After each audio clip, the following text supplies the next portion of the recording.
সুতরাং অফিসিয়ালিভাবে আপনারা জেনে গেছেন যে মোহনবাগানে যোগ দিয়েছেন ছাংতে। আর আমি তাই ভিডিও করতে চললাম। আমার চ্যানেলটির নাম হচ্ছে ফিল্মি শঙ্কুর আলোচনা এন্টারটেনমেন্টে। ছাংতে মোহনবাগানে যোগ দিয়েছে সেই ছবি বর্তমান কাগজ দেখিয়ে দিয়েছে, আপনারা দেখতেই পাচ্ছেন। এই ছবিটা বর্তমান কাগজ দেখিয়ে দিয়েছে। ছাংতে যোগ দিয়েছে মোহনবাগানে 3 বছর চুক্তিতে সবুজ বেনের সই ছাংতে। আর কাস্টমারের কাছে মোহনবাগান কালকে কলকাতা লিগের ম্যাচ হেরে গেছে। এবার কলকাতা লিগের খবর দিয়ে আপনাদের বলি, গত ম্যাচে ইউনাইটেড কলকাতা বিতে কোনো রকম ম্যাচ জিতে মারছিল মোহনবাগান। আর এই ম্যাচে রেফারির ওপর চড়াও হয়েছিলেন সুপার জায়ান্ট কর্মীরা। আর সম্ভবত সেই কারণেই ফোকাস টনি গেছে ফুটবলের। ফলে শনিবার ঘরোয়া লিগের হারের সাত রাখতে হলো সবুজের উইকেন্ডকে। ঘরের মাঠে ক্যালকাটা কাস্টম ছিল 1-0 ব্যবধানে।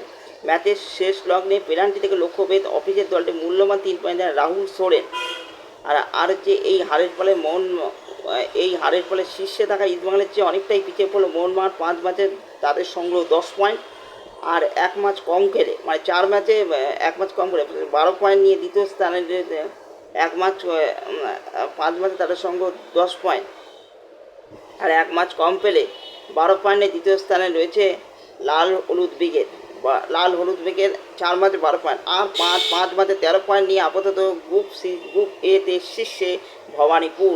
এদিন জস টেলিগ্রাফকে 1-0 গোলে রঞ্জন চৌধুরী ছেড়া।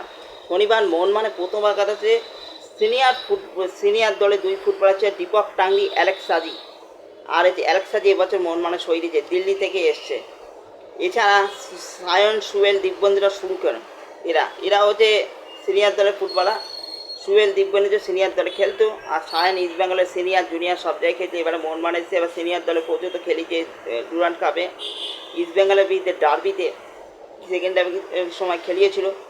আর তবে কাস্টমসের সংঘবদ্ধ ফুটবলের সময় বেশ ছন্নছাড় দেখায় তাদের। আর হচ্ছে প্রাপ্ত সুযোগকে কাজে লাগাতে পারলে প্রথমার্ধে লিড দিতে পারত অফিসের দলটি। 77 মিনিটে মোহনবাগানের জালে বল জড়ালো রেফারির ফাউলে বাঁশি বাজে। এই সিদ্ধান্তের অভিযোগ জানা কাস্টম বেঞ্চ। রেফারির ফাউলের বাঁশি বাজা, এটা নিয়ে কাস্টম অভিযোগ করেছে। আর হচ্ছে আর এই সিদ্ধান্ত ঘিরে অভিযোগ জানা কাস্টম বেঞ্চ। লাল কার্ড দেখেন 1 সাপন স্টার মিনিট 8, মানে 1 সাপন স্টার ওদের অভিযোগ করতে সাপোজ লাল কার্ড দেখেছে।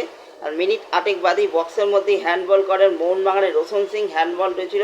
এবার পেনাল্টি বাঁশি বাজাতে ভুল করেন রেফারি। স্পটটির থেকে জাল কাঁপিয়ে দলে জয় নিশ্চিতকে রাহুল সোরেন। এইদিকে নতুন মরশুমে শক্তিশালী হলো মোহনবাগান সুপার জায়েন্টের আক্রমণ। 3 বছরের চুক্তি দিয়ে জাতীয় দলের তারকা উইঙ্গার লাল জুনিয়র ছাংতে সই করলো সবুজ বেলুন উইকেটে। সিনিয়র দল গত কয়েক বছর বাদে মুম্বাই এফসি জার্সিতে ধারাবাহিকভাবে পারফরমেন্স দিল যে মিডিয়া ফুটবলার, তাই ছাংতের অন্তর্ভুক্ত অবশ্যই দলের আহ্বানকে আরও প্রদার করে তুলল। মোহনবাগানে সই করার পর ছাংতে ভারতের যে কোনো ফুটবলার সবুজ বেলুনের জার্সি গায়ে চাপানোর স্বপ্ন থাকে। আর ঐতিহ্য সাফল্যের নিরিখে এটাই দেশের সেরা ক্লাব। ছোটো থেকেই আমি ভাবতাম কলকাতায় খেললে মোহনবাগান জার্সি গায়ে চাপাবো, তাই প্রস্তাব পাওয়ার পর দ্বিতীয়বার ভাবিনি। এটা ছাংতের বক্তব্য। আর গত কয়েক বছর ধরে যুববাদের বিপক্ষ দলের হিসেবে খেলতে নেমেছিলাম। এবার সবুজ বেলুন সমর্থকদের সামনে খেলার জন্য মুখিয়ে আছি। ছাংতের অন্তর্গত মোহনবাগানের মনমিত সিংয়ের ভবিষ্যৎ নিয়ে দেখা দিল অনিশ্চয়তা। আইএসএলে পানাজি ওটিসের প্রশিক্ষণে ছাংতে হবে না অটোমেটিক চায়, সেগুলি বেঞ্চে ঠাঁই নেওয়ার সময় উজ্জ্বল পাঞ্জা।